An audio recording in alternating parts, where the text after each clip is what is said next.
Imagina por un momento que todo lo que te han contado sobre una época entera de la historia humana fuera una mentira cuidadosamente construida, una distorsión tan arraigada en nuestro imaginario colectivo que la aceptamos sin cuestionarla.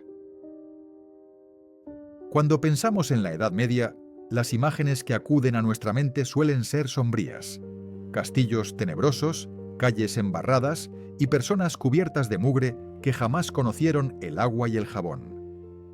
Pero, ¿y si te dijera que esta visión es más ficción que realidad?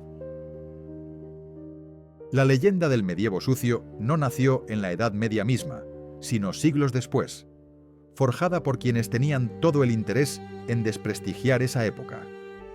Durante el Renacimiento, los intelectuales y artistas buscaban legitimarse proclamando un renacimiento de la cultura clásica. Para elevar su propia era, necesitaban pintar los siglos anteriores como una edad oscura, un paréntesis de ignorancia y barbarie entre la gloria de Roma y su propio despertar cultural. Así comenzó a tejerse el mito. Aquellos 1000 años entre la caída del Imperio Romano y el siglo XV fueron presentados como una época de retroceso total, incluyendo, por supuesto, el abandono de las prácticas higiénicas. La propaganda renacentista fue tan efectiva que sus ecos resuenan hasta nuestros días.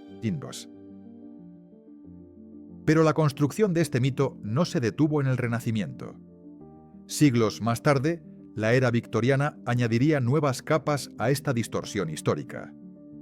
Los victorianos del siglo XIX, orgullosos de sus avances tecnológicos y sanitarios, necesitaban un contraste dramático para resaltar su propia civilización.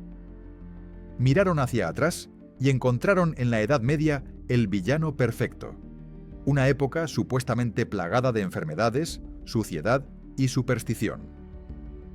Los historiadores victorianos, influenciados por su moralidad puritana y su fe ciega en el progreso lineal, exageraron y tergiversaron las fuentes medievales.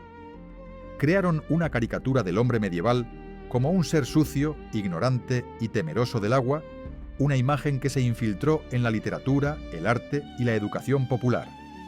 La verdad es que esta narrativa convenía a muchos.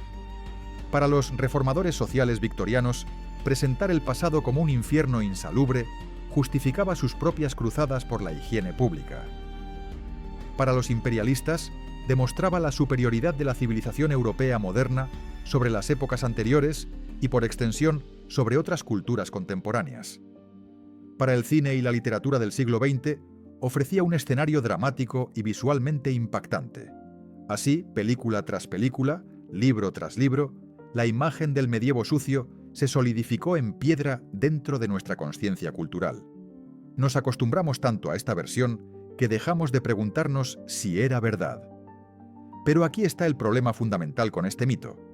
Ignora completamente las evidencias históricas reales. Los documentos, registros municipales, tratados médicos y crónicas de la época cuentan una historia muy diferente. Hablan de baños públicos en cada ciudad, de ordenanzas urbanas sobre limpieza de calles, de recetas para jabones y perfumes, de rituales de aseo personal meticulosamente documentados. La arqueología moderna ha desenterrado complejos sistemas de alcantarillado medieval, restos de casas de baños elaboradas y artefactos relacionados con la higiene personal. ¿Cómo es posible que toda esta evidencia contradiga tan rotundamente la imagen popular del medievo inmundo? La respuesta es incómoda pero necesaria.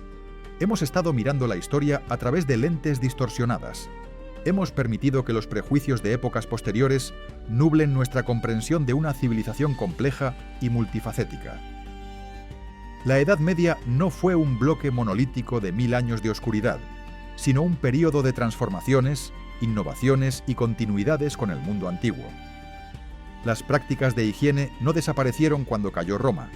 Se adaptaron, evolucionaron y en muchos casos se preservaron mejor de lo que solemos imaginar. Pero reconocer esto requiere que desafiemos narrativas profundamente arraigadas en nuestra cultura. Considerar la posibilidad de que el medievo no fuera sucio es más que un ejercicio académico. Es una invitación a replantear cómo vemos la historia y el progreso humano. Si la Edad Media no fue el abismo de inmundicia que nos contaron, Entonces tal vez nuestra visión del progreso como una línea recta y ascendente sea también una simplificación peligrosa. Quizás las civilizaciones antiguas no eran tan primitivas, ni nosotros tan avanzados como nos gusta pensar.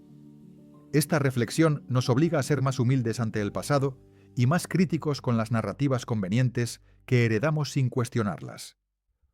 Lo fascinante de desentrañar este mito es descubrir las capas de distorsión que se acumularon con el tiempo. Cada época que miró hacia atrás, a la Edad Media, proyectó sus propios miedos, prejuicios y necesidades ideológicas. El Renacimiento vio barbarie, porque necesitaba justificar su ruptura con el pasado inmediato. Los victorianos vieron suciedad porque necesitaban validar sus reformas sanitarias. El siglo XX vio oscuridad porque necesitaba un contraste dramático para sus narrativas de progreso tecnológico. Y nosotros, herederos de todas estas distorsiones, seguimos viendo lo que nos han enseñado a ver, sin detenernos a examinar las evidencias reales. Pero las evidencias existen, pacientes y persistentes, esperando ser redescubiertas. En los archivos municipales de ciudades medievales, en los manuscritos médicos olvidados, en los restos arqueológicos cuidadosamente excavados, emerge una imagen muy diferente. Es la imagen de una sociedad que valoraba la limpieza, que desarrolló sofisticados métodos de higiene personal, que construyó infraestructuras sanitarias complejas. Es la imagen de personas que se bañaban regularmente, que lavaban su ropa con frecuencia, que conocían y usaban jabones y perfumes. Es, en definitiva, la imagen de seres humanos que, como en todas las épocas, buscaban vivir con dignidad y comodidad dentro de las posibilidades de su tiempo. Desmitificar el medievo sucio no significa idealizar esa época ni negar sus problemas reales. La Edad Media tuvo sus desafíos sanitarios, sus epidemias devastadoras, sus momentos de crisis. Pero estos problemas no nacieron de una indiferencia cultural hacia la higiene, sino de limitaciones técnicas, crisis económicas, guerras y eventualmente catástrofes como la peste negra que transformaron radicalmente las prácticas sociales. Comprender estas complejidades requiere abandonar las narrativas simplistas y adentrarnos en la riqueza matizada de la evidencia histórica real. Así que prepárate para un viaje que desafiará todo lo que creías saber. En los próximos capítulos exploraremos las pruebas concretas que demuestran cómo vivían realmente las personas de la Edad Media. Visitaremos los baños públicos que llenaban las ciudades medievales. Examinaremos los tratados de cosmética y medicina. Conoceremos los sistemas de agua y alcantarillado. Y descubriremos rituales de limpieza que rivalizaban en sofisticación con cualquier época. Este viaje no solo nos revelará la verdad sobre la higiene medieval, sino que también nos enseñará una lección más profunda sobre cómo se construyen y perpetúan los mitos históricos, y por qué es crucial cuestionarlos. La historia real del medievo espera ser contada, y es mucho más fascinante que la leyenda que hemos estado creyendo durante siglos. Cierra los ojos e imagina una ciudad medieval en pleno mediodía. El sonido de martillos golpeando el metal resuena desde las herrerías, los mercaderes pregonan sus mercancías en las plazas, y por las calles estrechas fluye un río constante de humanidad. Pero hay otro sonido que llama tu atención, el murmullo de conversaciones relajadas, risas y el chapoteo inconfundible del agua. Sigues ese sonido hasta llegar a un edificio prominente, generalmente cerca del centro de la ciudad, con una fachada que anuncia en letras claras su función: los baños públicos. Bienvenido a una de las instituciones más importantes y mal comprendidas de la vida medieval. Los baños públicos no eran rarezas excepcionales en el paisaje urbano medieval, sino elementos tan comunes como las iglesias o los mercados. En París del siglo XIII existían al menos 26 casas de baños registradas oficialmente, y probablemente muchas más sin registro. En ciudades alemanas como Nuremberg o Augsburgo, los baños públicos competían entre sí por clientes, ofreciendo servicios cada vez más elaborados y lujosos. Viena llegó a tener más de 200 establecimientos de baños en su apogeo medieval. Estos números desmienten completamente la idea de una sociedad que huía del agua y la limpieza. Al contrario, revelan una cultura urbana donde el baño era parte integral de la rutina semanal, tan normal como asistir a misa o comprar pan fresco. La tradición de los baños públicos medievales heredaba directamente la cultura balnearia romana, pero no era una mera copia. Cuando el Imperio Romano se fragmentó, sus magníficas termas no desaparecieron de la memoria colectiva. Los pueblos germánicos, eslavos y otros que se asentaron en las antiguas provincias romanas adoptaron y adaptaron estas prácticas. En muchas ciudades, los baños medievales se construyeron literalmente sobre los cimientos de antiguas termas romanas, utilizando los mismos sistemas de calefacción subterránea y canalización de agua. Pero los medievales añadieron sus propias innovaciones, dividieron los espacios por géneros de manera más estricta, incorporaron elementos de las tradiciones nórdicas de baños de vapor y desarrollaron todo un protocolo social alrededor del acto de bañarse. Una visita típica a los baños públicos medievales era una experiencia sensorial completa. Al cruzar el umbral, el calor húmedo te envolvía inmediatamente, cargado con aromas de hierbas medicinales y jabones perfumados. Los baños solían tener múltiples salas con diferentes temperaturas, desde estancias templadas para desvestirse y relajarse, hasta cuartos de vapor intenso donde el sudor limpiaba los poros profundamente. Las tinas de madera o piedra se llenaban con agua calentada en grandes calderas, y los bañistas se sumergían completamente, permaneciendo en el agua durante períodos prolongados, mientras conversaban, comían frutas o bebían vino diluido. El ambiente era sorprendentemente social y democrático, aunque existían baños separados o días alternos para hombres y mujeres según la ciudad y la época. Los servicios ofrecidos en estos establecimientos iban mucho más allá del simple baño. Había personal especializado que realizaba funciones similares a las de los modernos spas, barberos que afeitaban y cortaban el cabello, masajistas que aliviaban dolores musculares, e incluso sangradores que practicaban la medicina popular de la época. Los clientes podían solicitar fricciones con aceites aromáticos, exfoliaciones con sal o arena fina, y tratamientos con ungüentos herbales para diversas dolencias de la piel. Algunos baños más lujosos ofrecían comida y bebida, música en vivo, y espacios para juegos de mesa o conversaciones filosóficas. Era, en esencia, el centro comunitario por excelencia de la ciudad medieval. La arquitectura de estos baños reflejaba su importancia social. Las casas de baños más prósperas eran edificios imponentes de 2 o 3 pisos, con fachadas decoradas y techos altos que permitían la ventilación del vapor. En el interior, las paredes estaban frecuentemente decoradas con murales que representaban escenas pastorales o motivos florales, creando una atmósfera de escape y tranquilidad. Las tinas se disponían en hileras ordenadas, y los baños más sofisticados incluían habitaciones privadas para clientes adinerados que deseaban mayor intimidad. Los sistemas de drenaje estaban cuidadosamente diseñados para evacuar el agua usada hacia canales que la llevaban fuera de la ciudad, demostrando un conocimiento práctico de ingeniería hidráulica. La regulación de los baños públicos por parte de las autoridades municipales es otra prueba contundente de su importancia. Los gobiernos urbanos establecían leyes detalladas sobre el funcionamiento de estos establecimientos, horarios de apertura, precios máximos, estándares de limpieza del agua, requisitos de ventilación y separación de sexos. Las multas por violar estas regulaciones eran severas, porque las autoridades entendían que los baños no solo eran lugares de limpieza personal, sino también centros de salud pública. Los inspectores municipales visitaban regularmente estos establecimientos para asegurar el cumplimiento de las normas. Este nivel de regulación oficial demuestra que la higiene no era un asunto privado dejado al capricho individual, sino una preocupación colectiva administrada por el poder público. La tradición de los baños turcos y árabes también dejó su marca profunda en el mundo medieval europeo, especialmente en regiones que habían estado bajo influencia islámica como España y Sicilia.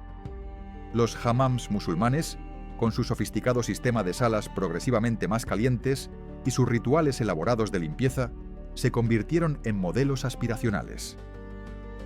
Ciudades como Granada o Córdoba tenían decenas de estos baños, abiertos tanto a musulmanes como a cristianos y judíos.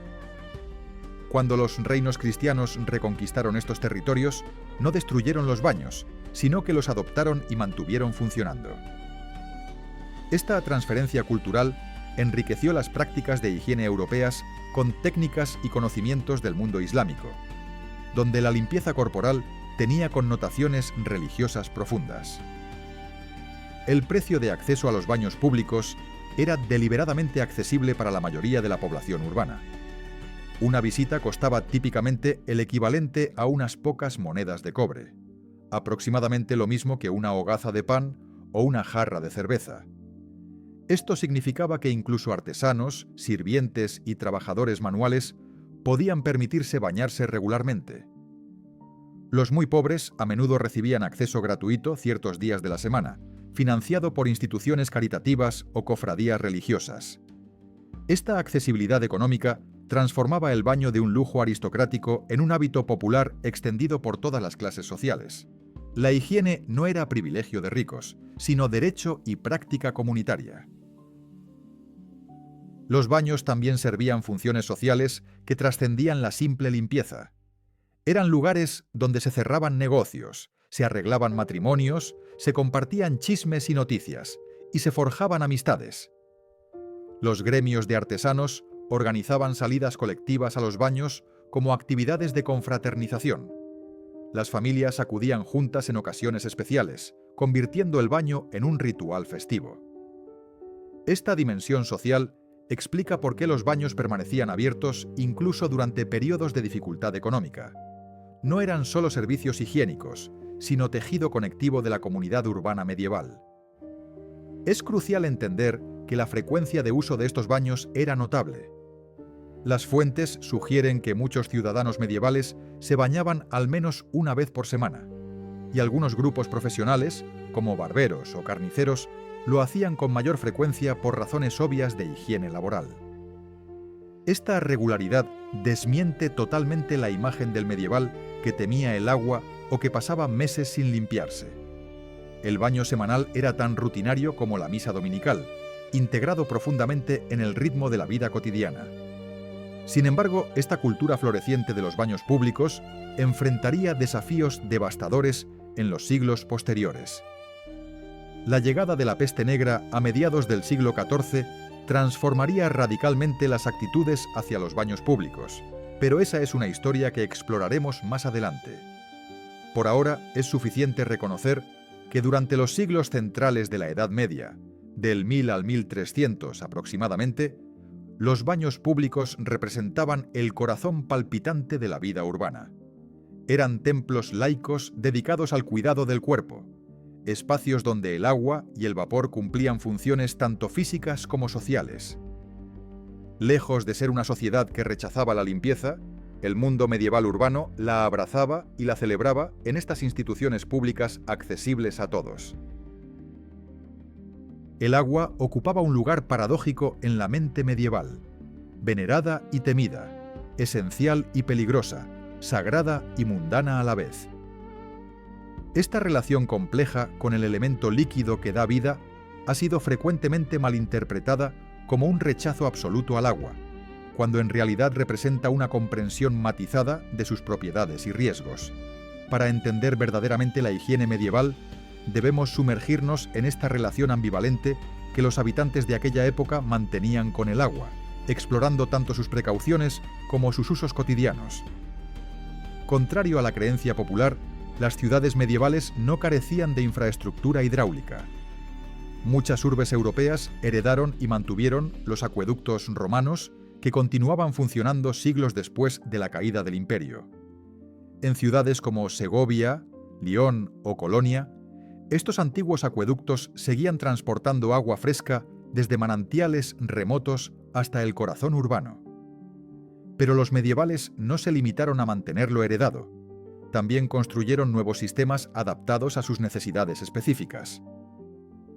En el siglo XII, Londres construyó el Gran Conducto, una red de tuberías de plomo que llevaba agua desde manantiales en Tyburn hasta la ciudad. París desarrolló un sistema similar que abastecía fuentes públicas distribuidas estratégicamente por toda la ciudad. Las fuentes públicas eran puntos neurálgicos de la vida urbana medieval, mucho más que simples lugares de abastecimiento de agua. Estas fuentes, generalmente ubicadas en plazas o intersecciones importantes, ofrecían agua gratuita a todos los ciudadanos. Estaban construidas con cuidado arquitectónico, frecuentemente adornadas con esculturas religiosas o motivos heráldicos que las convertían en monumentos cívicos. El agua que fluía de estas fuentes se consideraba propiedad común, un bien público que las autoridades municipales tenían la obligación de proveer y proteger. Las ordenanzas urbanas castigaban severamente a quienes contaminaran las fuentes o desviaran ilegalmente el agua para uso privado, demostrando que el acceso al agua limpia se consideraba un derecho fundamental de la ciudadanía. Pero el suministro de agua limpia era solo una parte de la ecuación hidráulica. La evacuación del agua sucia y los desechos era igualmente crucial para la salud urbana. Aquí es donde los sistemas de alcantarillado medievales entran en escena, frecuentemente ignorados o subestimados en las narrativas populares. Ciudades como Brujas, Gante y otras urbes flamencas desarrollaron elaboradas redes de canales subterráneos que drenaban aguas residuales hacia ríos o hacia el mar. Estos sistemas no eran improvisaciones caóticas, sino obras de ingeniería planificadas, con pendientes calculadas para asegurar el flujo adecuado y con puntos de inspección para mantenimiento regular. Londres tenía alcantarillas públicas que los vecinos estaban obligados por ley a mantener limpias bajo pena de multas considerables. La gestión del agua en los monasterios medievales representa quizás el pináculo de la ingeniería hidráulica de la época. Los monjes cistercienses, en particular, eran maestros en el manejo del agua. Diseñaban sus abadías con sistemas hidráulicos integrados que incluían múltiples canales para diferentes propósitos: agua potable, irrigación de jardines, funcionamiento de molinos y evacuación de letrinas. En la abadía de Fountains, en Inglaterra, el sistema hidráulico incluía más de 30 kilómetros de canales de piedra que llevaban agua fresca desde un río cercano, la distribuían por todo el complejo monástico y luego evacuaban las aguas residuales de manera ordenada. Este nivel de sofisticación técnica contradice totalmente la imagen de una época ignorante sobre cuestiones sanitarias. Ahora bien, es cierto que existían temores específicos relacionados con el agua, pero estos miedos estaban basados en observaciones empíricas, no en supersticiones irracionales. Los medievales habían notado que el agua estancada o proveniente de ciertas fuentes podía causar enfermedades. Sin comprender la teoría microbiana, atribuían esto a los miasmas o aires corruptos que emanaban del agua mala. Esta teoría miasmática, aunque incorrecta en sus fundamentos, llevaba a conclusiones prácticas a menudo acertadas: evitar aguas estancadas, preferir fuentes de agua corriente y mantener distancia de pantanos y ciénagas. El problema no era un rechazo irracional al agua, sino un intento de distinguir entre agua segura y agua peligrosa basándose en la mejor ciencia disponible en su tiempo. El agua utilizada para beber recibía tratamientos específicos para mejorar su calidad. Muchos hogares hervían el agua antes de consumirla, especialmente en épocas de epidemia. Otros métodos incluían filtrar el agua a través de telas o arena, añadir vino o vinagre para purificarla, o dejarla reposar en recipientes de cobre que se creía tenían propiedades desinfectantes. Estas prácticas demuestran una comprensión intuitiva de que el agua podía mejorarse y hacerse más segura mediante intervenciones humanas. No era una aceptación pasiva de cualquier agua disponible, sino una búsqueda activa de métodos para garantizar su potabilidad. La distinción entre agua para beber y agua para lavarse también es importante de comprender. Incluso cuando existían dudas sobre la seguridad de cierta agua para consumo interno, esto no impedía su uso para limpieza externa. Las personas medievales comprendían intuitivamente que lavar el cuerpo con agua, incluso si esa agua no era perfecta para beber, seguía siendo beneficioso para la higiene. Esta distinción pragmática entre usos del agua se pierde frecuentemente en las narrativas simplistas, que sugieren un rechazo total al contacto con el agua. La realidad era mucho más matizada. Se preferían ciertas fuentes de agua sobre otras, pero el agua, en sí misma, no era vista como inherentemente peligrosa para el cuerpo. Las regulaciones municipales sobre el agua revelan cuán seriamente las autoridades medievales tomaban la gestión hídrica.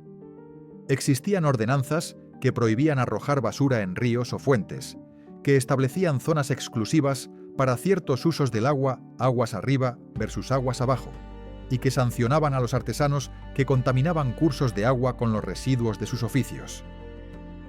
Los tintoreros, curtidores y carniceros debían ubicar sus talleres en lugares específicos donde sus desechos no contaminaran el suministro de agua potable de la ciudad. Estas regulaciones no siempre se cumplían perfectamente, pero su mera existencia demuestra una conciencia clara sobre la importancia del agua limpia para la salud pública. El ritual religioso también santificaba ciertos usos del agua. El agua bendita en las iglesias, el lavado ritual de manos antes de las comidas en los monasterios y el bautismo cristiano elevaban el agua a un estatus sagrado. Este aspecto espiritual del agua no contradecía su uso práctico, sino que lo complementaba. La creencia de que el agua podía limpiar el alma reforzaba la práctica de usarla para limpiar el cuerpo. En muchos sermones medievales, los predicadores usaban metáforas de limpieza física para ilustrar conceptos de pureza espiritual, estableciendo una conexión directa entre higiene corporal y moralidad religiosa que incentivaba, no desalentaba, el lavado regular. Los pozos comunitarios representaban otra infraestructura hidráulica crucial en ciudades y pueblos medievales. Estos pozos, cavados a menudo a profundidades considerables para alcanzar agua subterránea limpia, eran propiedad comunal mantenida colectivamente. Las regulaciones sobre su uso eran estrictas. Los cubos debían mantenerse limpios. Estaba prohibido lavar ropa directamente en el pozo, y los animales debían mantenerse alejados del brocal. Algunos pozos tenían guardianes designados que supervisaban su uso y mantenimiento. La arqueología ha descubierto pozos medievales con sistemas sofisticados de revestimiento en piedra y mecanismos de poleas que facilitaban la extracción del agua desde grandes profundidades. Es fascinante observar cómo diferentes regiones europeas desarrollaron soluciones únicas a sus desafíos hídricos específicos. En Venecia, donde el agua dulce era escasa debido a la ubicación insular, se construyeron elaborados sistemas de cisternas que recogían agua de lluvia, la filtraban a través de capas de arena y la almacenaban para uso comunitario. En las ciudades alpinas se aprovechaban los glaciares y arroyos de montaña mediante acueductos de madera que descendían por las laderas.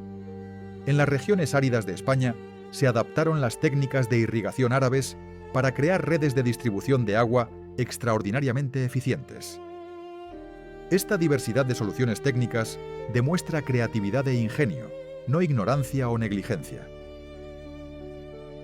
El agua, entonces, no era enemiga del hombre medieval, sino su aliada indispensable, aunque una aliada que debía ser comprendida y manejada con conocimiento y cuidado. La relación compleja con el agua reflejaba una sociedad que intentaba balancear necesidad con precaución, uso con conservación, acceso individual con bien común. Lejos de vivir en suciedad por evitar el agua, los medievales desarrollaron sistemas sofisticados para traer agua limpia a sus ciudades, distribuirla equitativamente entre la población, usarla para múltiples propósitos higiénicos y productivos, y finalmente evacuarla de manera ordenada. Esta infraestructura hidráulica, tanto física como legal, constituye evidencia innegable de una civilización que valoraba la higiene y entendía la importancia del agua para la salud y el bienestar colectivo. En una pequeña habitación iluminada por velas, una mujer medieval vierte cuidadosamente una mezcla humeante en moldes de madera. El aroma de lavanda y romero llena el aire mientras la sustancia espumosa comienza a solidificarse lentamente. No está realizando magia ni preparando pociones místicas. Está fabricando jabón, uno de los productos más sofisticados de la química medieval. Esta escena, repetida en innumerables hogares, talleres y monasterios a lo largo de la Edad Media, desmiente la noción de que nuestros antepasados desconocían los secretos de la limpieza. En realidad, dominaban una alquimia práctica que transformaba ingredientes simples en productos de higiene sorprendentemente efectivos. La fabricación de jabón era un conocimiento extendido y valorado en el mundo medieval.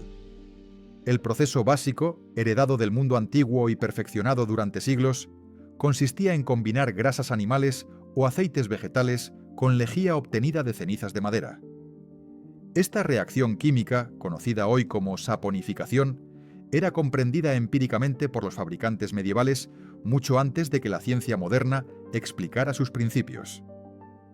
Las mejores cenizas provenían de maderas específicas. El haya, el roble y el olivo producían lejías de calidad superior.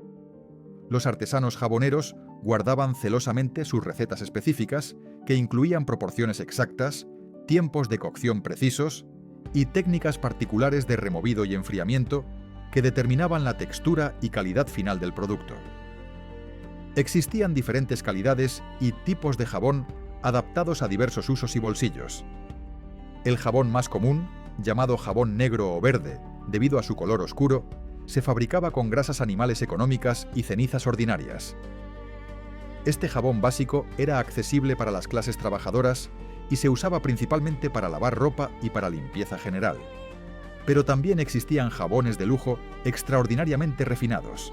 El jabón de Castilla, elaborado exclusivamente con aceite de oliva, era tan apreciado que su fama se extendió por toda Europa. Este jabón blanco, suave y aromático, era suficientemente delicado para usarse en el rostro y el cabello, y las damas nobles lo consideraban indispensable para su tocador. Los jabones importados de Alepo, en Siria, elaborados con aceite de oliva y laurel, eran aún más preciados y costosos. La industria jabonera medieval estaba altamente organizada y regulada. En ciudades como Marsella, Venecia y Sevilla, existían gremios de jaboneros con regulaciones estrictas sobre la calidad del producto. Estos gremios establecían estándares mínimos, realizaban inspecciones regulares y castigaban a quienes adulteraban sus jabones con ingredientes inferiores o engañaban sobre su composición. Los sellos de los maestros jaboneros garantizaban la autenticidad y calidad del producto, funcionando como las primeras marcas comerciales. El comercio de jabón movía sumas considerables de dinero, y los mejores fabricantes podían amasar fortunas vendiendo sus productos tanto localmente como en mercados distantes. Pero los medievales no se limitaban al jabón para su higiene personal. Los ungüentos y aceites aromáticos eran igualmente importantes en el repertorio de limpieza y cuidado corporal. Los aceites esenciales extraídos de plantas mediante destilación o maceración servían múltiples propósitos. Limpiaban la piel, la suavizaban, la perfumaban y trataban diversas afecciones cutáneas. El aceite de rosas, particularmente popular, se obtenía mediante un proceso laborioso que requería enormes cantidades de pétalos frescos. Una sola onza de aceite puro de rosas podía costar tanto como un caballo, convirtiéndolo en un símbolo de estatus reservado para la aristocracia. Sin embargo, versiones más económicas, usando aceites base perfumados con esencias florales, estaban al alcance de las clases medias urbanas. La higiene dental también ocupaba la atención de los medievales, contrario a la imagen popular de bocas descuidadas y dientes podridos. Las pastas dentales medievales se elaboraban moliendo diversos ingredientes hasta obtener polvos finos, que luego se frotaban sobre los dientes con los dedos o con trozos de tela. Las recetas incluían sal marina finamente molida, que actuaba como abrasivo, hierbas aromáticas como menta y salvia, que refrescaban el aliento, y sustancias más exóticas como mirra o clavo, reconocidas por sus propiedades antisépticas. Algunos tratados médicos recomendaban mezclas que incluían carbón vegetal pulverizado para blanquear los dientes, un principio que la odontología moderna ha redescubierto. Los palillos de dientes, frecuentemente tallados en madera aromática o plumas de aves, eran objetos personales que muchas personas llevaban consigo. Los perfumes representaban otra dimensión fascinante de la higiene y cosmética medieval. Aunque frecuentemente se sugiere que los perfumes servían únicamente para enmascarar olores corporales desagradables, esta explicación es demasiado simplista. Los perfumes eran considerados parte integral de la limpieza. Se creía que los aromas agradables no solo cubrían olores, sino que activamente purificaban el aire y protegían contra miasmas causantes de enfermedades. Los perfumistas medievales, muchos de ellos también boticarios, creaban fragancias complejas mezclando múltiples ingredientes. Las bases solían ser aceites o alcoholes destilados, a los cuales se añadían esencias florales, resinas aromáticas como el incienso y la mirra, especias como canela y jengibre, y sustancias animales como el almizcle. El resultado eran perfumes estratificados con notas superiores, medias y base, conceptos que la perfumería contemporánea considera modernos, pero que en realidad tienen raíces medievales. Los tratados de cosmética medieval revelan un conocimiento químico impresionante. Manuscritos como el Trotula, atribuido a la Escuela Médica de Salerno, contienen cientos de recetas para productos de belleza e higiene. Hay fórmulas para blanquear la piel usando mezclas de mercurio y albayalde, aunque también advertencias sobre su toxicidad. Se describen tintes para el cabello elaborados con nueces, ruibarbo o henna. Existen recetas para cremas hidratantes mezclando cera de abejas con aceite de almendras y agua de rosas. Se detallan exfoliantes faciales usando salvado de trigo o harina de almendras. Este corpus de conocimiento cosmético no era secreto esotérico guardado por unos pocos, sino información ampliamente circulada y practicada por mujeres y hombres de diversas clases sociales. La obtención de los ingredientes para estos productos de higiene implicaba redes comerciales extensas y complejas. Las especias orientales llegaban a Europa a través de las rutas de la seda, pasando por innumerables intermediarios. Las resinas aromáticas se importaban desde Arabia y África del Norte. Los aceites esenciales se producían localmente, pero también se comerciaban entre regiones según las especialidades de cada zona. Este comercio internacional de productos de higiene y cosmética demuestra que existía una demanda constante y sustancial, incompatible con la idea de una sociedad indiferente a la limpieza personal. Si nadie se preocupara por la higiene, ¿por qué existiría un mercado tan desarrollado para estos productos? Los monasterios jugaban un papel crucial en la preservación y desarrollo de conocimientos cosméticos y medicinales.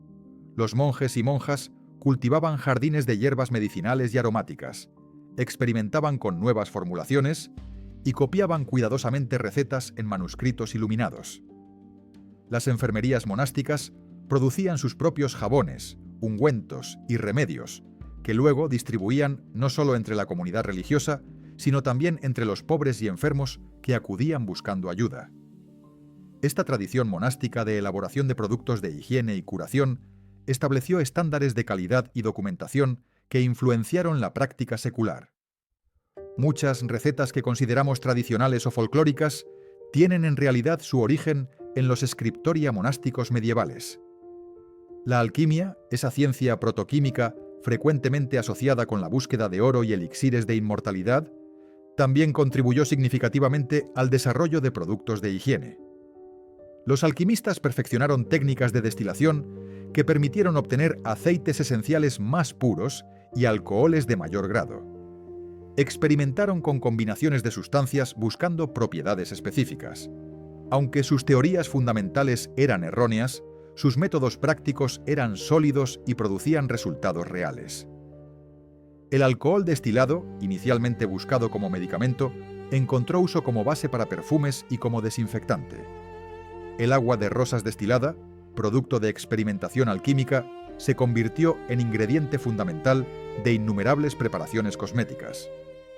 Las regulaciones sanitarias también se extendían a los productos de higiene y cosmética. Las autoridades urbanas prohibían la venta de productos adulterados o falsificados. Los vendedores de cosméticos debían obtener licencias y someterse a inspecciones.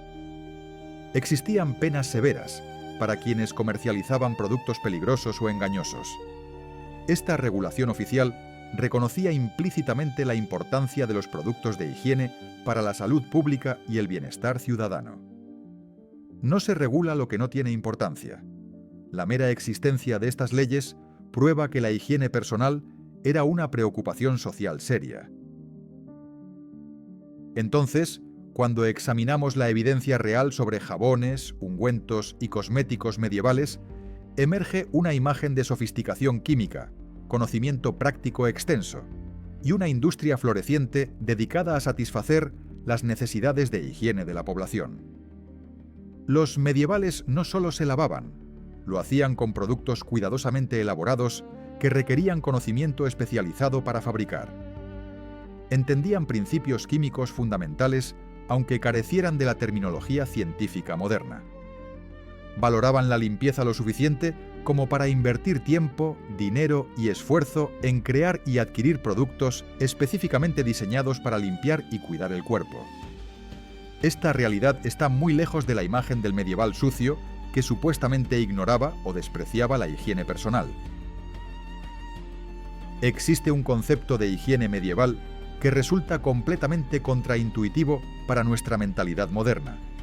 La idea de que cambiarse de ropa interior limpia era tan importante, o incluso más, que bañar el cuerpo mismo. Para nosotros, acostumbrados a duchas diarias, esto puede sonar absurdo. Pero en el contexto medieval, esta práctica tenía una lógica profunda basada en observaciones empíricas y conocimientos prácticos sobre salud e higiene.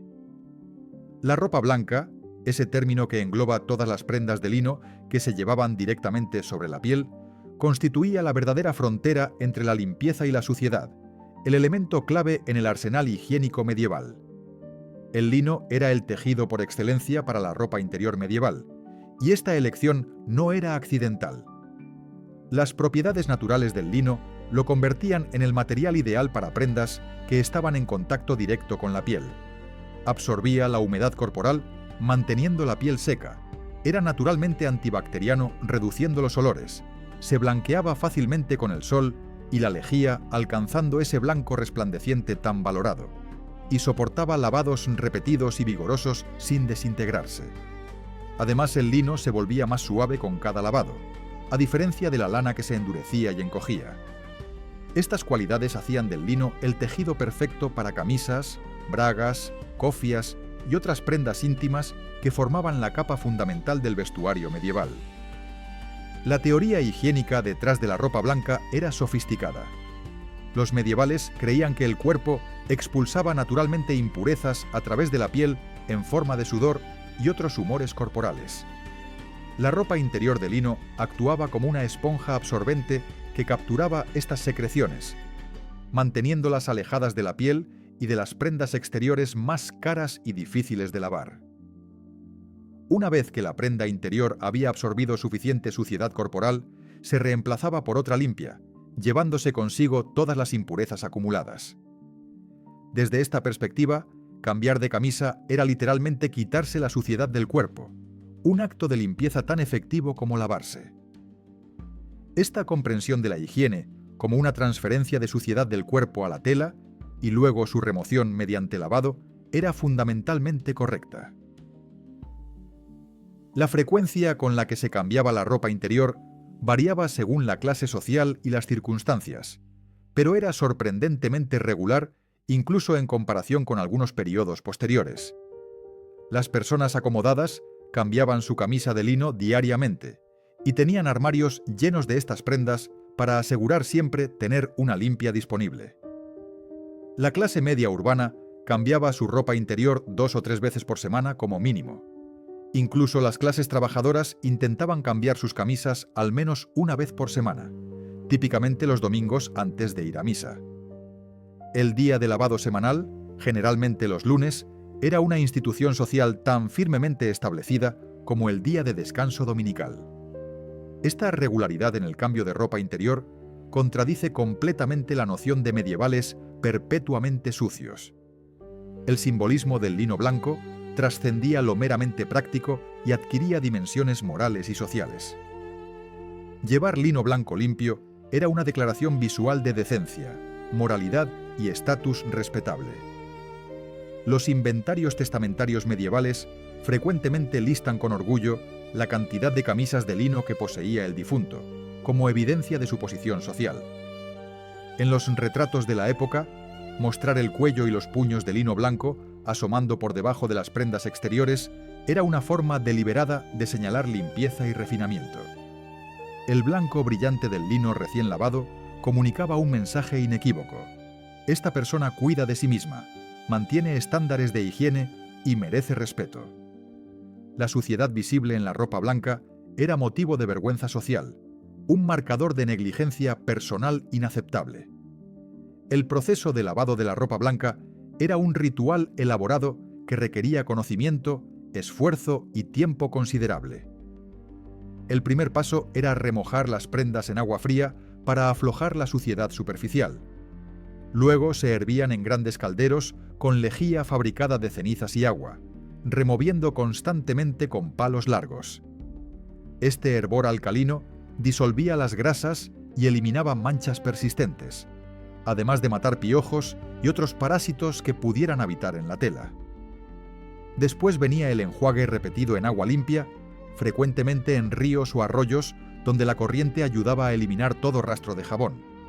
El siguiente paso era golpear las prendas contra piedras o superficies planas para expulsar el agua y cualquier suciedad restante, un proceso físicamente agotador. Finalmente, las prendas se extendían sobre la hierba o arbustos para que el sol las blanqueara naturalmente, a veces durante varios días. Este proceso de lavado no era tarea menor. En hogares prósperos, las lavanderas profesionales se encargaban de esta labor intensiva, visitando las casas regularmente o recibiendo las prendas en sus propios talleres. Estas lavanderas eran artesanas especializadas que conocían los secretos para eliminar manchas difíciles, preservar la integridad de las telas y lograr ese blanco resplandeciente tan deseado. Tenían recetas para diferentes tipos de manchas: sangre, vino, tinta, grasa. Conocían qué hierbas añadir al agua de lavado para dar fragancia o propiedades antibacterianas. Sabían exactamente cuánto tiempo hervir cada tipo de tela sin dañarla. Este conocimiento se transmitía de madres a hijas, constituyendo una verdadera profesión con sus propios gremios en muchas ciudades.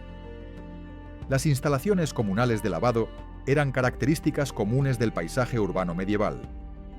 Muchas ciudades tenían lavaderos públicos junto a ríos o fuentes, con piedras planas especialmente designadas para golpear la ropa. Estos lugares se convertían en centros sociales donde las mujeres se reunían, compartían noticias y chismes y ayudaban mutuamente con el trabajo físicamente demandante del lavado.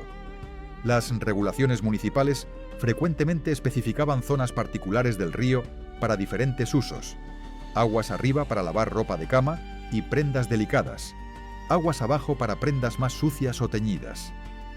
Esta organización espacial del lavado demostraba una comprensión práctica de la contaminación del agua y cómo minimizar su impacto. El blanqueamiento al sol era considerado esencial no solo por razones estéticas, sino también higiénicas. Los medievales habían observado que el sol tenía propiedades purificadoras, aunque no comprendieran el mecanismo de la radiación ultravioleta destruyendo microorganismos. Extender la ropa blanca sobre campos de hierba en primavera y verano era una imagen común en la vida rural y urbana. Algunos tratados recomendaban añadir jugo de limón o vinagre durante el blanqueamiento solar, acidificando las fibras e intensificando el efecto blanqueador. El resultado era un lino brillantemente blanco que proclamaba visualmente su limpieza. Este blanco no era solo ausencia de suciedad, sino una blancura positiva, radiante, casi luminosa. La relación entre la ropa blanca y la salud era explícita en el pensamiento médico medieval. Los tratados de medicina recomendaban cambiar de camisa inmediatamente después de enfermedades, pues se creía que la prenda había absorbido humores corruptos del cuerpo enfermo. Durante epidemias, las autoridades ordenaban quemar la ropa de los fallecidos para prevenir contagios. Los médicos aconsejaban a sus pacientes mantener su lino impecablemente limpio como medida preventiva contra enfermedades. Esta conexión entre limpieza de la ropa y salud corporal era tan fundamental que incluso los más pobres intentaban mantener al menos una camisa limpia, aunque tuvieran que lavarla y secarla durante la noche para poder usarla al día siguiente. La producción de lino era una industria importante en muchas regiones europeas. Desde el cultivo del lino, en campos específicamente dedicados a esta planta, pasando por el largo proceso de convertir las fibras vegetales en hilo mediante remojo, golpeado y cardado, hasta el tejido de la tela en telares, Toda una cadena productiva se dedicaba a proporcionar este material esencial para la higiene. Las mejores calidades de lino provenían de Flandes y del norte de Francia, donde las condiciones climáticas y la experiencia de los tejedores producían telas excepcionalmente finas y duraderas. Este lino premium era tan valioso que se comerciaba internacionalmente y se guardaba como parte de dotes matrimoniales o herencias familiares. Los contratos matrimoniales medievales frecuentemente especificaban la cantidad de ropa blanca que la novia aportaba al matrimonio, considerándola tan importante como otros bienes materiales. Un ajuar generoso de camisas, sábanas, manteles y toallas de lino era signo de una familia respetable que podía mantener estándares apropiados de limpieza. Las madres comenzaban a acumular estos artículos de lino años antes del matrimonio de sus hijas, bordándolos con iniciales o motivos decorativos que demostraban habilidad y gusto. Esta inversión significativa en ropa blanca solo tiene sentido en una sociedad que valoraba profundamente la higiene y la limpieza. Entonces, la ropa blanca medieval no era simplemente vestimenta interior, sino un sistema higiénico completo y sofisticado. Funcionaba como barrera protectora, como absorbente de impurezas corporales, como indicador visual de limpieza y estatus, y como elemento central en las prácticas cotidianas de higiene. El esfuerzo invertido en lavar, blanquear y mantener esta ropa blanca en condiciones impecables demuestra inequívocamente que los medievales no solo entendían la importancia de la limpieza, sino que desarrollaron métodos prácticos y efectivos para mantenerla. La próxima vez que escuches que la Edad Media fue una época sucia, recuerda el resplandor del lino blanco medieval, ondulando al sol después del lavado, proclamando silenciosamente la verdad sobre la higiene de aquella época. Detrás de los altos muros de piedra de un monasterio medieval, en las horas previas al amanecer, ya resuena el fluir constante del agua. Por canales de piedra cuidadosamente tallados, el líquido cristalino recorre el complejo monástico en un circuito perfectamente diseñado, desde el manantial en la colina, pasando por la cocina, las letrinas, el lavatorium, la enfermería, hasta finalmente evacuar lejos de los edificios principales. Este sistema hidráulico, planificado con precisión de ingeniería, representa solo una fracción de la obsesión monástica por la limpieza. Si queremos encontrar el estándar más alto de higiene medieval, debemos dirigir nuestra mirada hacia estos refugios de espiritualidad que también fueron bastiones de limpieza y orden. La regla de San Benito, escrita en el siglo VI y adoptada por innumerables monasterios durante toda la Edad Media, establecía prescripciones detalladas sobre higiene y limpieza. Benito comprendía que la pureza espiritual debía reflejarse en la limpieza corporal y ambiental. Su regla especificaba el lavado de manos antes de las comidas, el lavado de pies de los visitantes como acto de humildad y hospitalidad, el baño regular de los monjes, especialmente antes de festividades importantes, y la limpieza meticulosa de todos los utensilios y espacios comunales. Estas normas no eran sugerencias opcionales, sino mandatos estrictos cuyo incumplimiento se consideraba falta grave contra la disciplina monástica. La limpieza no era vanidad mundana, sino virtud religiosa, un reflejo externo de la pureza interior que todo monje debía buscar. Los monasterios cistercienses llevaron la ingeniería hidráulica a niveles de sofisticación extraordinarios. Fundados en el siglo XI con énfasis en la vida austera y el trabajo manual, los cistercienses eligieron ubicaciones remotas, cerca de ríos o manantiales que pudieran proveer agua abundante.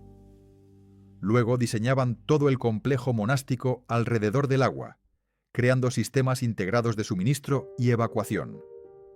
El agua entraba primero a la cocina y refectorio donde se necesitaba limpia para cocinar y beber. Después fluía hacia el lavatorium, un edificio hexagonal u octagonal con fuentes donde los monjes lavaban sus manos y rostros antes de las comidas. De ahí continuaba hacia las letrinas comunales, limpiándolas constantemente mediante un flujo continuo de agua corriente.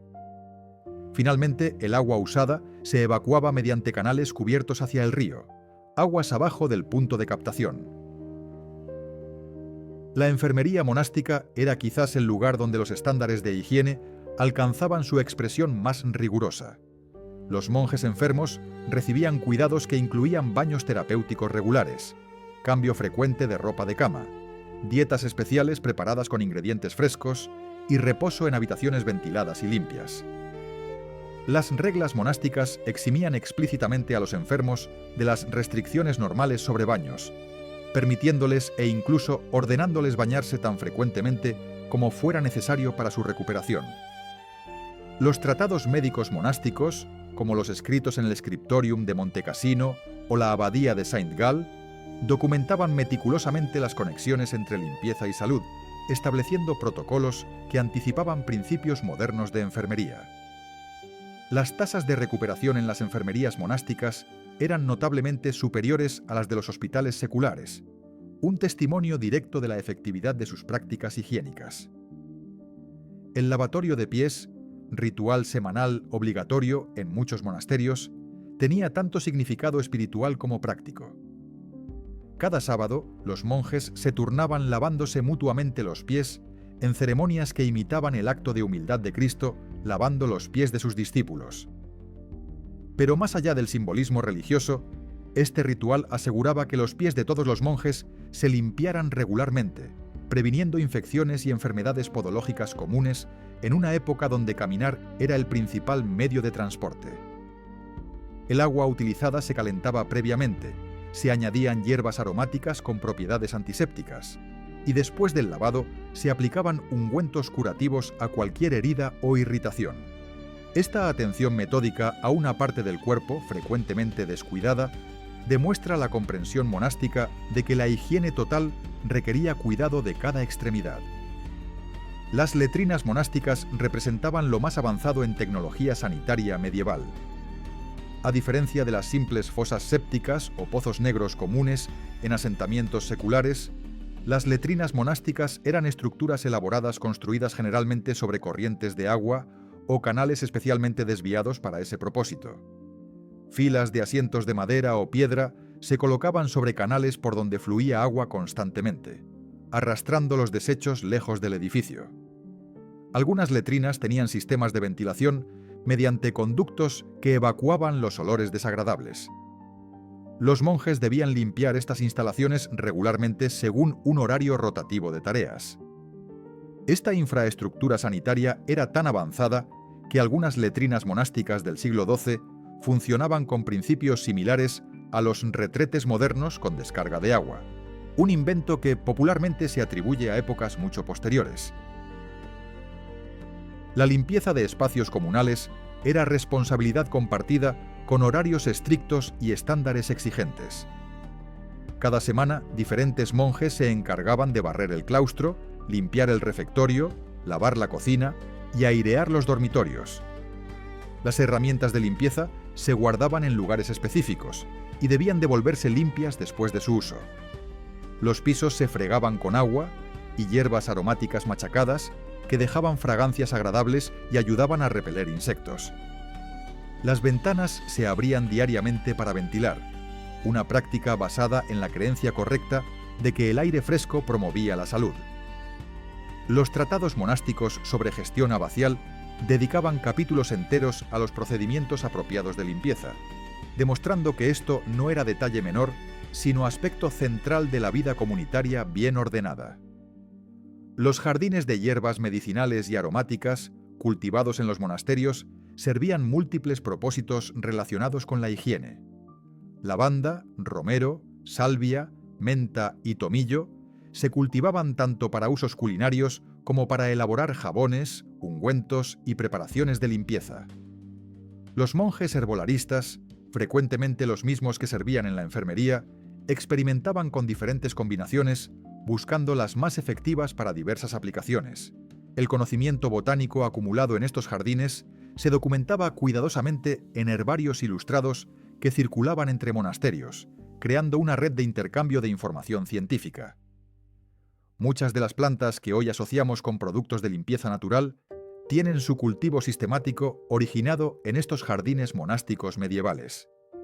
Los scriptoria monásticos, donde los monjes copiaban manuscritos, mantenían estándares especiales de limpieza por la naturaleza delicada del trabajo. Los copistas debían lavarse las manos antes de tocar los valiosos pergaminos o aplicar tintas costosas. Las mesas de trabajo se limpiaban meticulosamente para evitar que polvo o suciedad mancharan los manuscritos. Los instrumentos de escritura se mantenían impecables. Esta atención obsesiva a la limpieza en el scriptorium no solo preservaba los materiales, sino que también reflejaba el respeto reverencial por el conocimiento que se transmitía.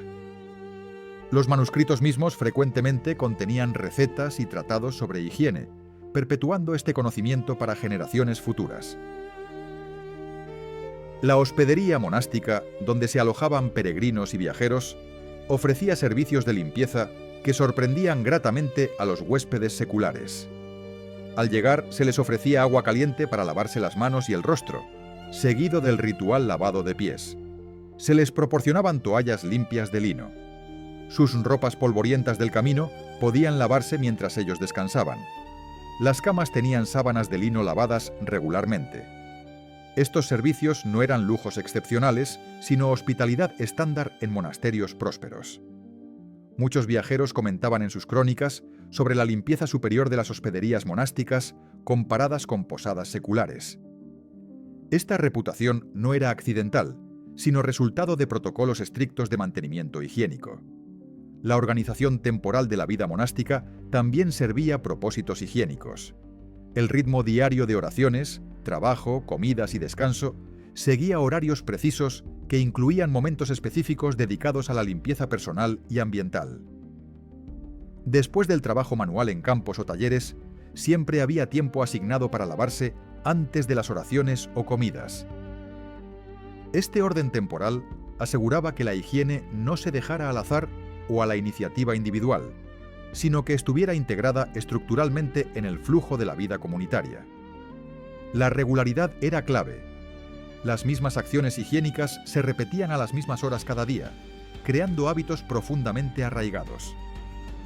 Los monasterios femeninos mantenían estándares igualmente altos y en algunos aspectos incluso más meticulosos.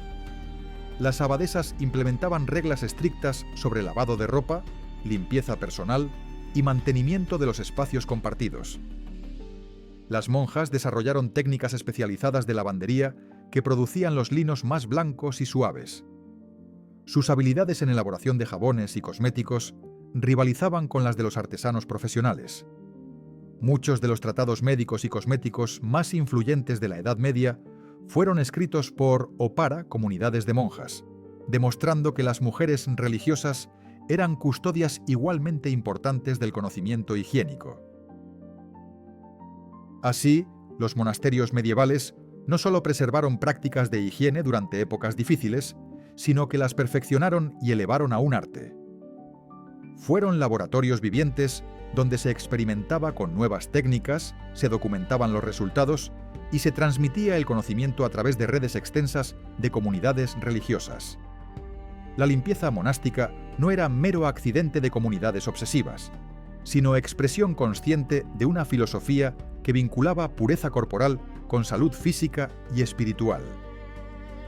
Cuando el mundo secular enfrentara crisis que amenazaran sus prácticas higiénicas, los monasterios permanecerían como faros de limpieza y orden, recordando cómo debía vivirse apropiadamente. El año 1348 marca un punto de quiebre en la historia de la higiene europea. En ese año fatídico, barcos mercantes atracaron en puertos mediterráneos transportando mucho más que especias y sedas. Traían consigo la muerte negra, la peste bubónica que diezmaría entre 1/3 y la mitad de la población europea en apenas 5 años. Pero la peste no solo mató cuerpos, también asesinó siglos de tradición higiénica, reemplazando conocimiento acumulado con terror irracional y teorías médicas erróneas que transformarían radicalmente las actitudes hacia el baño y la limpieza. Esta es la historia de cómo el miedo venció a la razón y cómo una civilización relativamente limpia comenzó su descenso hacia la suciedad que erróneamente atribuimos a toda la Edad Media. Antes de la peste, como hemos visto, Europa tenía una cultura de baños públicos floreciente, prácticas de higiene personal bien establecidas y una comprensión práctica de la limpieza como componente esencial de la salud. Pero cuando la muerte comenzó a barrer ciudades enteras, los médicos medievales buscaron desesperadamente explicaciones y soluciones dentro de su marco teórico disponible. La medicina galénica, heredada del mundo antiguo y aún dominante en el siglo XIV, explicaba las enfermedades mediante la teoría de los humores corporales y la influencia de miasmas o aires corruptos. Según esta teoría, la peste era causada por vapores venenosos que emanaban de la Tierra durante conjunciones astrológicas desfavorables, o que se generaban por la descomposición de materia orgánica. Estos miasmas penetraban el cuerpo principalmente a través de los poros de la piel. Aquí es donde la lógica médica medieval tomó un giro trágicamente equivocado. Si la peste entraba por los poros, razonaban los doctores, entonces cualquier práctica que abriera los poros facilitaría la entrada de la enfermedad. ¿Y qué abría los poros más efectivamente que el agua caliente y el vapor de los baños? Esta conclusión parecía lógica dentro de su sistema de creencias. El calor dilataba los poros, creando portales por donde los miasmas pestilentes podían invadir el cuerpo. Por tanto, bañarse durante una epidemia era exponerse voluntariamente a la muerte. Los tratados médicos de la época comenzaron a advertir explícitamente contra los baños, recomendando evitarlos completamente o limitarlos a 1 o 2 veces al año. Lo que había sido práctica saludable se convirtió en comportamiento peligroso de la noche a la mañana. Las autoridades municipales, aconsejadas por estos médicos, comenzaron a cerrar los baños públicos que habían sido centros de la vida comunitaria durante siglos. En 1348, París cerró todos sus baños públicos como medida de salud pública. Otras ciudades europeas siguieron rápidamente el ejemplo. Algunos baños reabrieron después de que la primera oleada de peste pasó, pero nunca recuperaron su popularidad anterior. El daño estaba hecho. En la mente pública, los baños se habían asociado con el contagio y la muerte. Las generaciones que crecieron durante y después de la peste negra heredaron esta desconfianza hacia el agua y el baño, sin recordar la época anterior cuando bañarse era considerado normal y saludable. La transmisión cultural de prácticas higiénicas se había roto. Pero la teoría miasmática no solo atacó los baños, también promovió prácticas que hoy nos parecen contraintuitivas o incluso repugnantes. Los médicos recomendaban mantener los poros cerrados mediante la aplicación de ungüentos grasos y evitando lavarse. Aconsejaban usar ropa pesada y múltiples capas incluso en verano para prevenir que los miasmas tocaran la piel. Algunos tratados sugerían que la suciedad acumulada en la piel formaba una costra protectora contra los vapores pestilentes. Estas recomendaciones médicas, respaldadas por la autoridad de universidades prestigiosas y doctores célebres, tenían peso oficial que las prácticas tradicionales de limpieza no podían contrarrestar. Cuando la ciencia oficial contradice la sabiduría popular, especialmente durante crisis de pánico colectivo, la ciencia oficial generalmente prevalece, sin importar cuán errónea sea. El impacto psicológico de la peste fue tan devastador como su impacto físico. Ver morir a la mitad de tu ciudad, incluyendo personas que habías considerado sanas y robustas, destruía cualquier sensación de seguridad o control. En este ambiente de terror existencial, las personas se aferraban a cualquier explicación o remedio que prometiera protección, sin importar cuán irracional. Si los doctores decían que evitar baños preveniría la peste, entonces se evitaban los baños religiosamente. La higiene personal se convirtió en víctima del pánico colectivo. Las prácticas que habían sido segunda naturaleza durante generaciones se abandonaron en cuestión de años, reemplazadas por comportamientos basados en miedo más que en experiencia o tradición. La peste bubónica regresó en oleadas periódicas durante los siguientes 3 siglos, reforzando constantemente estas actitudes antihigiénicas.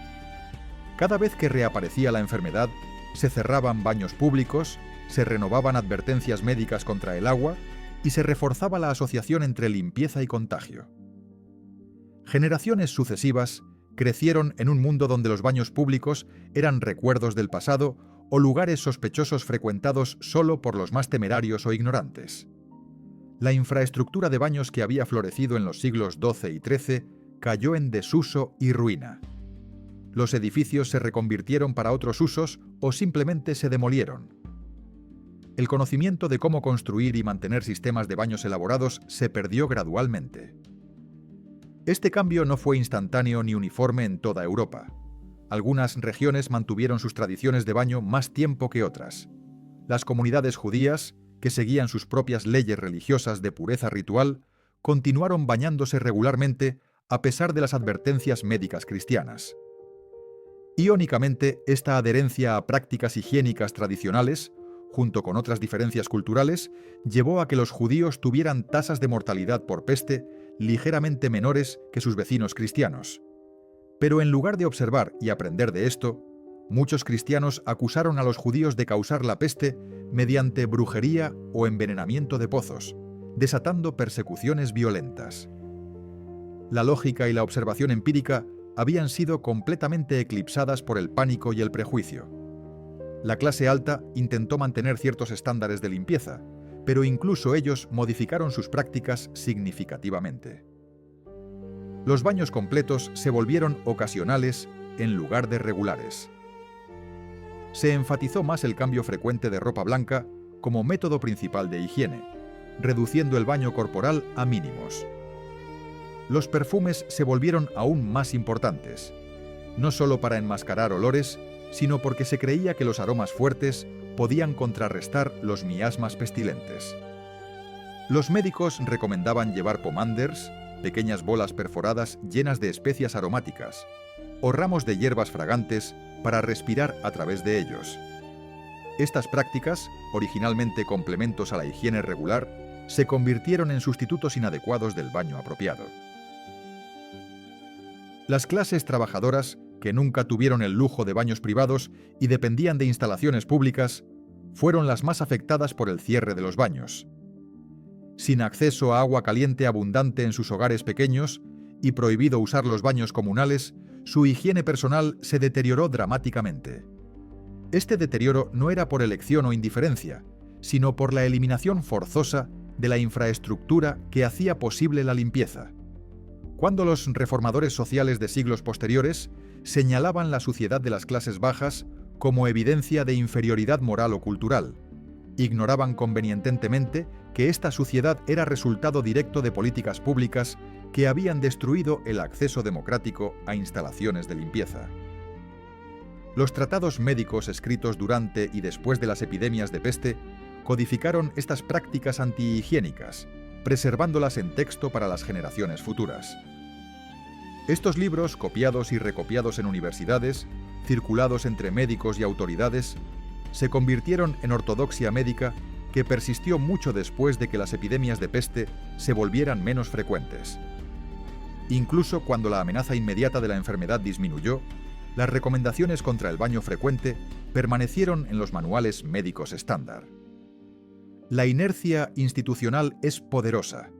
Una vez que una práctica se establece como doctrina oficial, puede persistir durante siglos sin cuestionamiento serio, especialmente si las generaciones actuales no recuerdan que alguna vez existieron alternativas diferentes. Es crucial entender que la peste bubónica no hizo que las personas medievales tempranas fueran sucias. Transformó una sociedad relativamente limpia en una más sucia durante el período moderno temprano. El mito del medievo inmundo proyecta hacia atrás en el tiempo un problema que realmente comenzó en el siglo XIV y empeoró en los siglos XV, XVI y XVII. La ironía es profunda. La época que generalmente consideramos como el amanecer de la modernidad, el Renacimiento y la Edad Temprana moderna, fue en realidad menos higiénica que los siglos medievales centrales anteriores a la peste. El progreso no es lineal, y la historia nos enseña que el conocimiento y las prácticas beneficiosas pueden perderse tan fácilmente como se ganan. El verdadero crimen no fue que los médicos medievales cometieran errores basándose en su comprensión limitada de la enfermedad. Cualquier sociedad enfrenta nuevos desafíos con las herramientas conceptuales disponibles, y los errores son inevitables. El verdadero crimen fue que las sociedades posteriores, que deberían haber sabido mejor, no corrigieron estos errores, sino que los perpetuaron, añadieron sus propios prejuicios, y luego proyectaron toda esta suciedad acumulada hacia atrás sobre una época que en realidad había sido más limpia. La peste negra fue el punto de inflexión, el momento cuando siglos de tradición higiénica se abandonaron por miedo. Pero ese abandono no define toda la Edad Media, solo explica su trágico final. Así llegamos a comprender el origen real del mito del medievo sucio. No fue una época inherentemente sucia desde su inicio, sino una civilización que perdió sus prácticas higiénicas debido a una catástrofe específica y las respuestas equivocadas a esa catástrofe. La diferencia es crucial. La primera narrativa sugiere que los medievales eran ignorantes o indiferentes. La segunda revela que fueron víctimas de circunstancias extraordinarias y errores médicos comprensibles, dadas sus limitaciones científicas. Una nos invita al desprecio, la otra a la compasión y comprensión histórica. En las cámaras privadas de un palacio medieval, rodeada por cortinas de seda y tapices bordados, una reina se prepara para su baño vespertino. No es un acto simple ni rápido, sino una ceremonia elaborada que puede durar horas y requiere la participación de una docena de sirvientes especializados. El agua, perfumada con aceites de rosas importados de Persia, se vierte en una tina de madera forrada con telas de lino para evitar astillas. Pétalos de flores flotan en la superficie cristalina. Este ritual de limpieza real representa la cúspide de la higiene medieval, demostrando que para quienes tenían recursos, la limpieza no era supervivencia básica, sino arte refinado y declaración de poder. La aristocracia medieval elevó el baño a un acto ceremonial cargado de significado social y político. Para la nobleza, bañarse no era simplemente una cuestión de limpieza física, sino un ritual que afirmaba estatus, demostraba refinamiento cultural y exhibía riqueza. Los baños nobles se preparaban con anticipación meticulosa.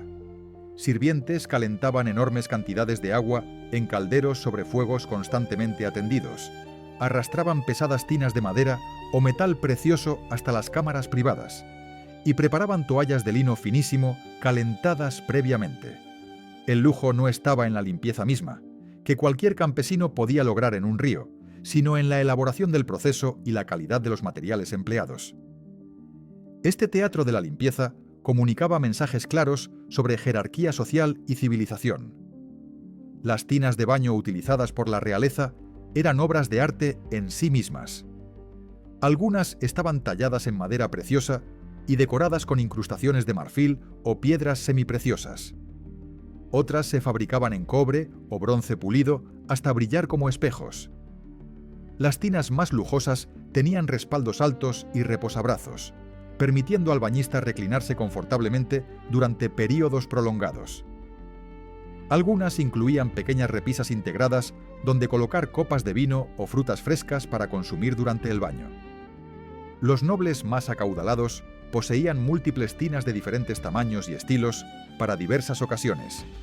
Tinas grandes para baños completos, tinas medianas para baños de asiento y tinas pequeñas específicamente para lavar pies o manos. Esta variedad de mobiliario de baño contradice completamente la noción de una aristocracia indiferente a la higiene. Los productos utilizados en los baños nobles eran exponencialmente más lujosos que aquellos disponibles para el común de la población.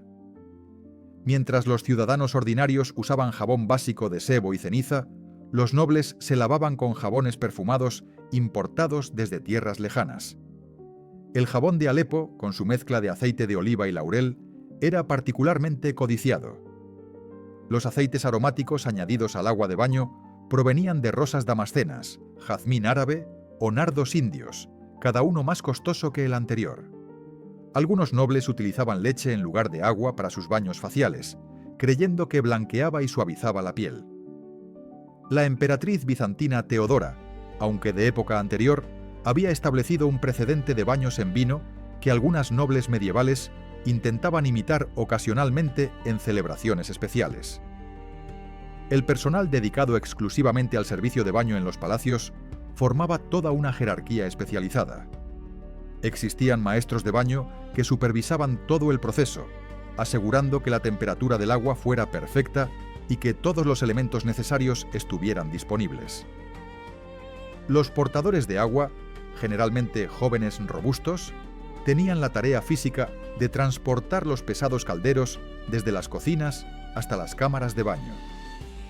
Las doncellas de tocador asistían directamente a las damas nobles durante el baño, lavándoles el cabello, aplicando ungüentos y secándolas después. Los perfumistas de cámara preparaban mezclas aromáticas personalizadas según las preferencias individuales de cada miembro de la familia real. Esta especialización laboral alrededor del baño demuestra cuán seriamente la aristocracia tomaba la higiene personal. Los rituales de baño aristocráticos frecuentemente tenían dimensiones sociales sorprendentes. En algunas cortes, particularmente en Borgoña y Francia, no era inusual que los nobles recibieran visitantes mientras se bañaban. La tina se cubría con una tela o tabla que funcionaba como mesa, sobre la cual se servían refrigerios y se desarrollaban conversaciones o incluso negociaciones políticas. Estas audiencias de baño demostraban confianza e intimidad con los visitantes selectos que recibían tal honor.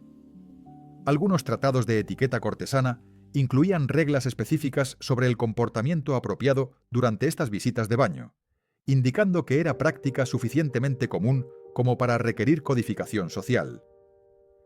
La privacidad moderna del baño era concepto ajeno a la aristocracia medieval, para quienes el baño podía ser acto tanto público como privado según las circunstancias. El cuidado del cabello en la nobleza medieval era proceso particularmente elaborado que podía consumir horas enteras.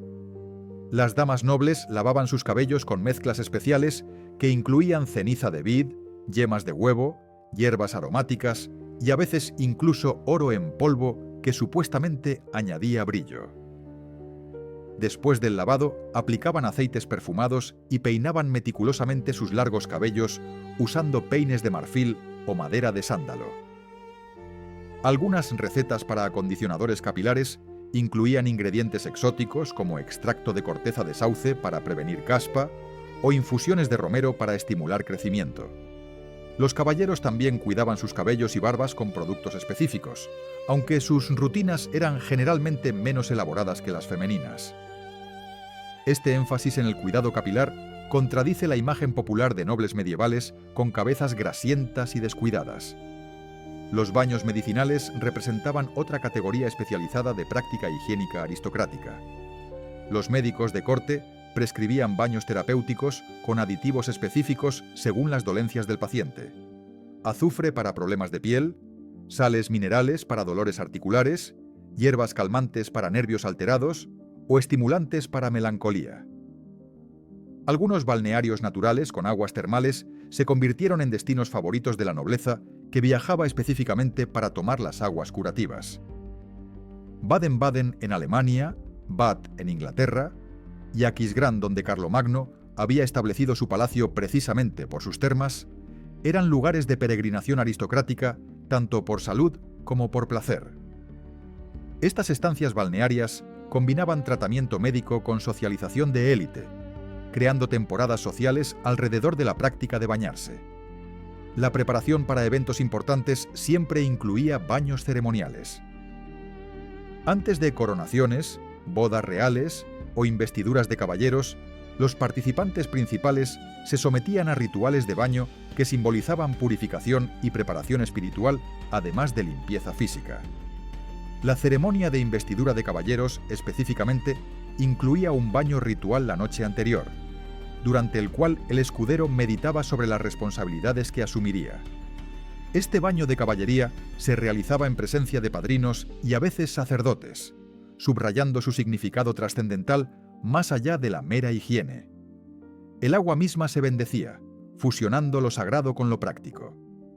Estos rituales demuestran cómo el baño podía cargarse de significados múltiples simultáneamente. Las habitaciones de baño en los castillos nobles eran espacios arquitectónicamente sofisticados, no improvisaciones temporales. Muchos castillos incluían cámaras específicamente diseñadas para bañarse, frecuentemente ubicadas cerca de chimeneas para calor adicional o con acceso directo a sistemas de agua corriente cuando existían. Algunas tenían pisos con drenajes integrados para evacuar el agua usada. Las paredes podían decorarse con azulejos pintados o murales, creando ambientes estéticamente agradables. Ventanas con vidrieras de colores permitían luz natural mientras mantenían privacidad. El cuidado arquitectónico invertido en estos espacios de baño prueba que no eran meras ocurrencias tardías en el diseño del castillo, sino consideraciones centrales para el confort aristocrático. Los tratados de cortesía y manuales de comportamiento noble frecuentemente incluían secciones sobre higiene personal. Estos textos aconsejaban a los jóvenes nobles sobre la frecuencia apropiada de baños, el cuidado de uñas y dientes, el lavado de manos antes de comidas y el uso apropiado de perfumes. Algunos eran sorprendentemente específicos. Uno aconsejaba contra escupir en la mesa. Otro recordaba la importancia de lavarse las manos después de usar las letrinas. Un tercero discutía el largo apropiado de las uñas para personas de calidad. Estas instrucciones detalladas no serían necesarias si todos los nobles naturalmente practicaran excelente higiene. Su existencia sugiere variabilidad en las prácticas, pero también aspiración colectiva hacia ciertos estándares de limpieza considerados marcadores de civilización. La competencia entre cortes rivales frecuentemente se manifestaba en ostentación de lujo higiénico. Cuando embajadores visitaban cortes extranjeras, reportaban meticulosamente sobre las prácticas de baño y los refinamientos de limpieza observados, comparándolos con su propia corte. Un rey que deseaba impresionar a visitantes importantes se aseguraba de que sus instalaciones de baño fueran espectaculares, sus jabones los más perfumados, sus toallas las más suaves. Esta diplomacia de la higiene elevaba las prácticas de limpieza a herramientas de poder blando, demostrando sofisticación cultural y riqueza material. La limpieza era poder, y su exhibición era política. Los inventarios de bienes nobles preservados en archivos revelan la extensión de su parafernalia higiénica.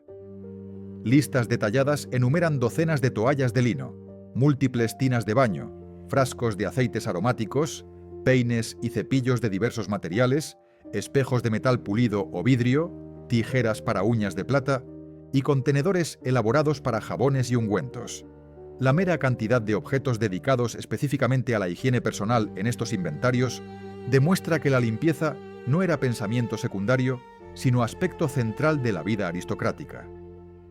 Cuando una duquesa poseía 20 toallas de baño bordadas con su escudo de armas, claramente consideraba el baño actividad importante que merecía inversión material significativa.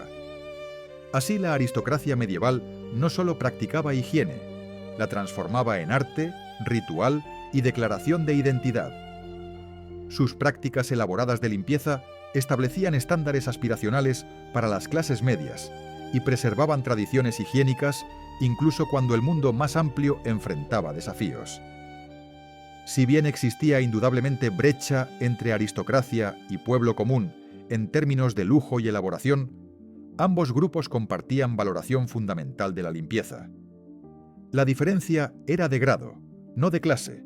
Todos se lavaban, pero los nobles lo hacían con mayor ceremonia y mejores ingredientes. Hemos llegado al final de nuestro viaje, a través de los siglos, atravesando baños públicos humeantes, jardines monásticos fragantes y cámaras reales perfumadas. Ha llegado el momento de reunir todas las piezas de este rompecabezas histórico y contemplar la imagen completa que emerge. Una verdad que contradice radicalmente todo lo que nos han enseñado sobre la higiene medieval. La Edad Media no fue el período sucio y maloliente que puebla nuestro imaginario colectivo.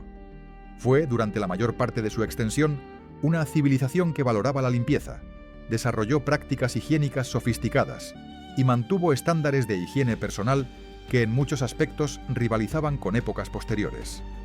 El mito del medievo inmundo es precisamente eso, un mito, una construcción posterior que dice más sobre quienes lo crearon que sobre la realidad histórica medieval. Recapitulemos las evidencias que hemos explorado juntos en este recorrido revelador. Descubrimos que las ciudades medievales estaban llenas de baños públicos accesibles a todas las clases sociales, lugares donde la gente se reunía regularmente para limpiarse, socializar y cuidar su salud. Encontramos sistemas hidráulicos elaborados que traían agua fresca a las ciudades y evacuaban aguas residuales de manera ordenada, demostrando comprensión práctica de ingeniería sanitaria. Aprendimos sobre jabones, ungüentos y cosméticos producidos mediante conocimientos químicos impresionantes, comercializados en redes que abarcaban continentes. Vimos cómo la ropa interior de lino blanco funcionaba como sistema higiénico completo, lavada y blanqueada con regularidad ritual. Observamos los estándares extraordinarios de limpieza en los monasterios, donde el agua corriente y los protocolos de higiene anticipaban principios modernos de salud pública. Pero también confrontamos la verdad incómoda sobre cómo estas prácticas se deterioraron. La peste negra, esa catástrofe demográfica del siglo XIV, desencadenó una cascada de cambios que transformaron actitudes hacia la higiene. Teorías médicas erróneas, basadas en la mejor ciencia disponible, pero fundamentalmente equivocadas, llevaron al cierre de baños públicos y al abandono de tradiciones higiénicas centenarias. El miedo reemplazó a la experiencia acumulada. Las generaciones posteriores heredaron estas prácticas antihigiénicas sin cuestionar su origen ni comprender que representaban ruptura con el pasado, no continuidad.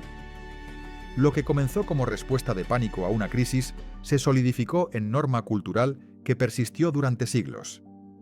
Esta narrativa de declive higiénico es crucial para comprender la verdad. La suciedad no caracterizó toda la Edad Media, sino que marcó su trágico final y los siglos que siguieron. La pregunta entonces se vuelve inevitable. ¿Por qué creemos algo tan falso con tanta convicción? La respuesta revela mecanismos fascinantes de construcción de mitos históricos. El Renacimiento necesitaba desprestigiar los siglos precedentes para legitimar su propia grandeza autoproclamada. Los victorianos necesitaban un contraste dramático que hiciera brillar sus propios logros sanitarios. El siglo XX necesitaba narrativas simples de progreso lineal que justificaran su fe en la modernidad. Cada época proyectó hacia el pasado medieval sus propias necesidades ideológicas, creando capas sucesivas de distorsión que eventualmente sepultaron la verdad histórica bajo montañas de prejuicio. El medieval sucio no existió en la Edad Media. Fue inventado por épocas posteriores que encontraron útil creer en él. La persistencia de este mito también se alimenta de nuestro narcisismo cultural contemporáneo. Queremos creer que somos superiores a nuestros antepasados, que hemos progresado inexorablemente desde la oscuridad hacia la luz. Aceptar que los medievales practicaban higiene comparable o incluso superior en ciertos aspectos a períodos posteriores complica esta narrativa reconfortante. Desafía nuestra fe en el progreso automático y nos obliga a reconocer que el desarrollo humano es proceso irregular lleno de retrocesos y recuperaciones. Es más cómodo creer en bárbaros sucios del pasado que confrontar la posibilidad de que civilizaciones enteras pueden perder conocimiento valioso y que nosotros también podríamos estar equivocados sobre cosas que damos por ciertas. El mito del medievo sucio es espejo que refleja nuestras propias inseguridades sobre el progreso y la civilización. Las implicaciones de reconocer esta verdad se extienden más allá de la historia medieval. Nos invita a cuestionar otras narrativas simplistas sobre el pasado. Si estábamos tan equivocados sobre la higiene medieval, ¿qué otras creencias históricas populares son igualmente falsas? ¿Cuántas otras civilizaciones hemos juzgado injustamente basándonos en prejuicios heredados en lugar de evidencia real? Este ejercicio de revisión histórica no es mero academicismo, es entrenamiento esencial en pensamiento crítico. Nos enseña a examinar fuentes primarias, a distinguir entre evidencia y interpretación, a reconocer nuestros propios sesgos y a permanecer abiertos a verdades que contradicen nuestras suposiciones confortables. La historia del mito higiénico medieval es lección sobre cómo se construye el conocimiento histórico y cómo puede distorsionarse. Desmontar el mito también nos conecta más profundamente con nuestros antepasados medievales como seres humanos completos. Cuando dejamos de verlos como caricaturas sucias y los reconocemos como personas que se preocupaban por su limpieza, que desarrollaron soluciones ingeniosas a desafíos prácticos, que valoraban el confort y la salud, que tenían estética y orgullo en su apariencia, Los recuperamos como verdaderos predecesores en la historia humana. Eran personas como nosotros, enfrentando problemas universales con las herramientas disponibles en su tiempo. Sus soluciones no eran primitivas ni ignorantes, sino adaptadas inteligentemente a sus circunstancias. Este reconocimiento de humanidad compartida a través de los siglos es quizás el regalo más valioso que podemos recibir de la historia honestamente examinada. La arqueología moderna continúa descubriendo evidencias que confirman esta revisión histórica.